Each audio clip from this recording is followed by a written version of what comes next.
Oh, I'm already rolling. I'm not that old chick. She was yesterday. I'm with the new shit. I am now today.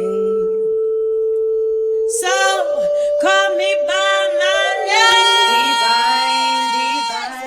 name. Divine. Hi everybody, welcome back to my YouTube channel. My name is Celeste Divine. And today we are going to be talking about the root chakra.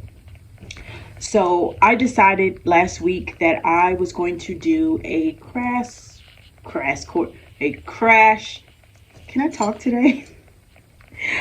Last week I decided I was going to do a crash course in chakra healing. So I decided that I'm going to work on a different chakra every week. That will total up to 7 weeks. And just kind of give me like a jolt or a burst of alignment in my life because I need some. So this week is the root chakra. Well, it was last week. This is my review. Anywho, I'm talking about the root chakra today. Okay, the root chakra. So I really want to start with some healing tips that I utilized this week to help me kind of work through the energy of my root chakra. So with the root chakra, one of the keys of really tapping into the energy and healing the energy of the root chakra is getting back into your body and to physically get moving. So I decided to do root chakra yoga. Nothing major. I just did 10 minutes every morning for 7 days. When I woke up in the morning, I used yoga with Cassandra. Look her up on YouTube. She's amazing. And she does have a whole chakra series, yoga videos. And I think they're like 10-15 minutes. And you can follow along with her. And it's very great. So I utilized yoga. I also utilized crystals for healing. These are my notes. Any grounding stones will help. I think a lot of times when we're on this type of healing journey, especially with the root chakra, uncovering the different things, I'm going to call them skeletons. Uncovering the skeletons in our root chakra closet can be very scary. And so you do need a level of love and protection around you as you move through those issues. I think that being kind and gentle to yourself, especially when you are starting with the root chakra, which is where the bulk of your trauma lies, between your root and your sacral chakra. You want to be kind to yourself and you want to go into it gently. Some of the stones that I utilized this week were Spider-Man jasper, Numite, and Bloodstone. I don't know all of the descriptions of the stones. Those are the ones that called out to me, and they all had a very grounding, healing energy to them. And so those are the ones that I utilized. But there are so many other root chakra stones that you can use. I think a rule of thumb is just to correlate the color of the stone with the chakra. So if it has red in it, correlated with the root chakra. Orange, sacral chakra. Yellow, solar plexus, etc., etc., etc. Okay. But if you want more clarity, I might do a crystal series in the future. I don't know. But on top of you utilizing stones and yoga, I also started journaling the things that came up, what I was feeling, what I was experiencing. And I realized that I was feeling a lot of fear and a lot of scarcity and insecurity and lack of trust. One of the key things for me this week, working with my root chakra, was realizing that the key to healing that particular area into feeling more into my life, feeling balanced, feeling protected, feeling secure, is really to trust. And that kind of stems from things that may have happened in childhood where I didn't feel like I could trust my environment around me. And so what I learned was that I need to trust myself. What I learned was that I need to give myself all of the things that I did not receive in childhood. And I guess that is what it means to reparent yourself. And so reparenting myself in my root chakra is providing myself with protection, providing myself with security. Do I feel secure within myself?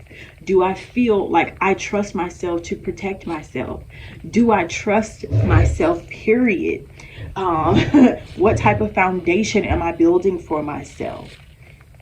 And so those were things that really came up. And to be honest, it really, even though this was like a 7-day crash course, I learned so much about me, and not only learned things that I needed to heal from, but I also learned how much I have grown since the beginning of my journey, however long ago. And so it really allowed me to give myself some grace and to, pat myself on the back like, oh, I've been doing the work. So I wrote some things down. And I just want to make sure I hit all my points. Another healing thing that I did this week was dance. Move. We have to get our bodies moving, to get inside of our bodies, into our life, and just to be full in the experience. And so I started dancing, which I love dancing, but I think that when you've been like traumatized, it kind of halts all of the things that you love, because you're just kind of stuck in survival mode.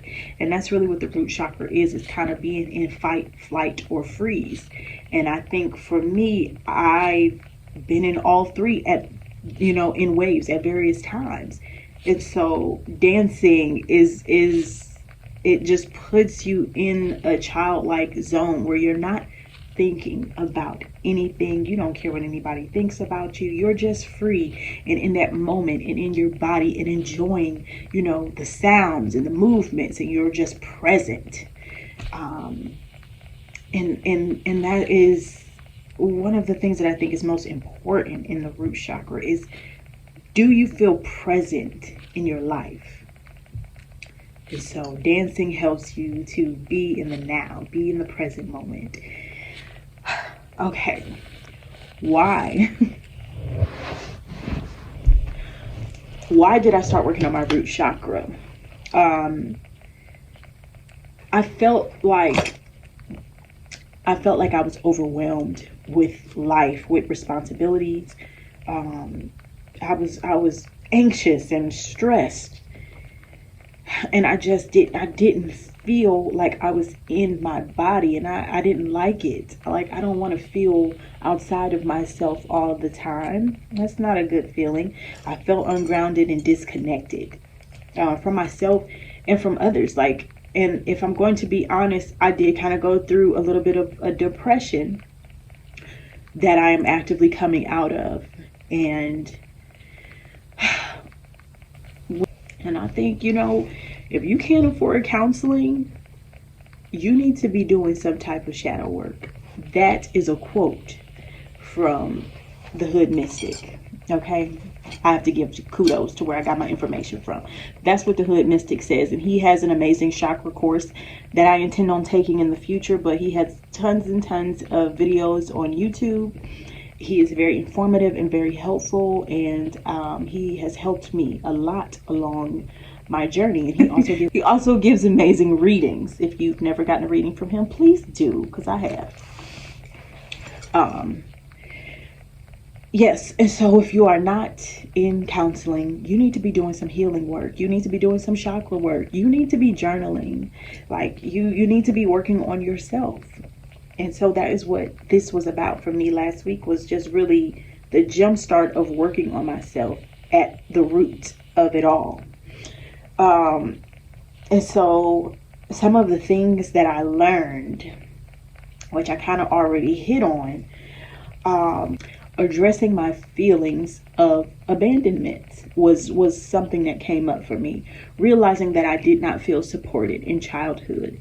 And so to combat that, because I can't go back and I can't change it, and it doesn't make sense, or it's not useful to me anymore to harbor feelings or feel angry towards anybody or outside of me, because this is my life and I have to take control of it.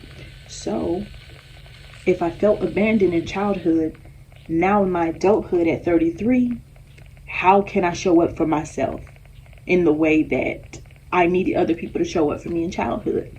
How can I give myself the things that I need that I did not receive in childhood? And so that's where the reparenting comes in. Giving myself all of the things that I lacked in childhood. And so that's a continuous everyday process. And it sounds easy, but it can be really challenging. I cried a shit ton all last week and probably even into this week.